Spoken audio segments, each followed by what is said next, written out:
दोस्तों 2005 में कनाडा के शहर मॉन्ट्रियल में एक आदमी नौकरी ढूंढ रहा था। इसका नाम था काइल मैकडॉनल्ड। इसे नौकरी तो नहीं मिली, लेकिन एक छोटी सी चीज ने इसकी जिंदगी बदल दी। दोस्तों कहानी यूं शुरू हुई कि इस लड़के ने अपने डेस्क पर एक रेड पेपर क्लिप देखा। पेपर क्लिप को देखकर इस लड़के के जहन में एक अजीब आइडिया आया। असल में ये लड़का ब्लॉगिंग भी करता था। इसने इस पेपर क्लिप की तस्वीर ली और अपने ब्लॉग पर डाल दी। इसने वहाँ लिखा कि अगर किसी को मुझसे ये लाल रंग का पेपर क्लिप लेकर इसके बदले मुझे कोई और अच्छी चीज देनी है तो वो मुझसे राब्ता करे। शुरू में लोग इस बात को मजाक समझ रहे थे। कई लोगों को लगा कि काइल पागल हो गया है, मतलब एक पेपर क्लिप को कौन लेगा और इसके बदले में काइल को क्या चीज देगा। लेकिन फिर एक दिन काइल से किसी ने राब्ता किया।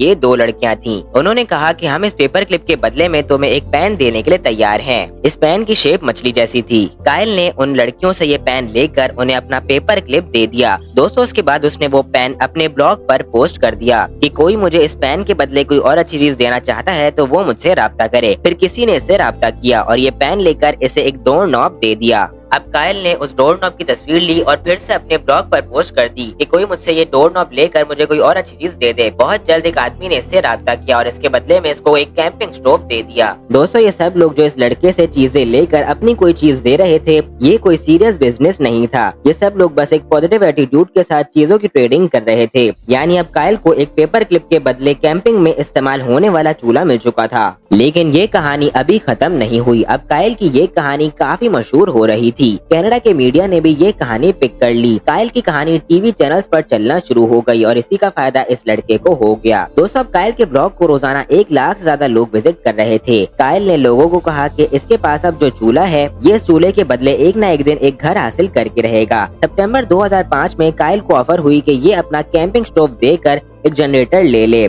काइल ने खुशी खुशी ये ऑफर कबूल कर ली। 1 महीने बाद उसने इस जनरेटर के बदले पार्टी में यूज होने वाला सामान हासिल कर लिया। दोस्तों 8 दिसंबर 2005 को काइल ने ये पार्टी वाला सामान एक आदमी माइकल बैरेट को देकर इससे स्नो मोबाइल हासिल कर ली। माइकल कनाडा का एक मशहूर कॉमेडियन था, इसीलिए ये खबर भी काफी मशहूर हो गई। यानी अब काइल के पास एक पेपर क्लिप की जगह एक स्नो मोबाइल आ चुकी थी। लेकिन सिर्फ 1 हफ्ते बाद इसे एक और ऑफर हुई। इसको ऑफर की गई कि ये अपनी स्नो मोबाइल देकर कनाडा के इलाके ब्रिटिश कोलंबिया का 2 लोगों का ट्रिप हासिल कर ले। काइल ने ये ऑफर भी कबूल कर ली, लेकिन अब इसे इस ट्रिप को भी किसी को देकर कोई और बड़ी चीज हासिल करनी थी। इसी वक्त काइल को एक अजीब ऑफर आई। इसे कहा गया कि ये अपना ट्रिप देकर एक रिकॉर्डिंग कॉन्ट्रैक्ट हासिल कर ले। ये ऑफर इसे एक म्यूजिक रिकॉर्डिंग स्टूडियो ने दी थी। अब जाहिर सी बात है कि काइल सिंगर तो था नहीं, इसने इस रिकॉर्डिंग का क्या करना था। लेकिन ये एक बहुत बड़ी ऑफर थी जो काइल ने कबूल कर ली। दोस्तों अप्रैल 2006 में इसे अमेरिका के मशहूर म्यूजिशियन जॉडी ग्रैंट ने ऑफर दी कि अपना रिकॉर्डिंग कॉन्ट्रैक्ट देकर अमेरिका के शहर फोनिक्स में 1 साल के लिए किराए का घर हासिल कर ले। काइल बहुत खुश हुआ और उसने ये ऑफर भी कबूल कर ली। अब इसके पास 1 साल के लिए किराए का घर था, लेकिन काइल उस घर में रहने ही नहीं गया। इसे ये किराए का घर भी एक्सचेंज करना था और फिर मई 2006 में इसे ऑफर हुई कि ये इस घर के बदले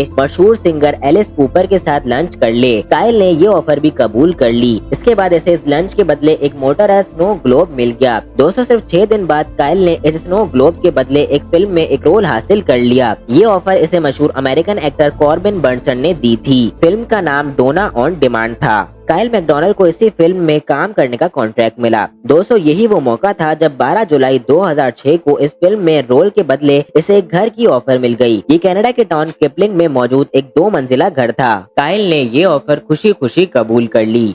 यही इसका गोल था, एक घर हासिल करना।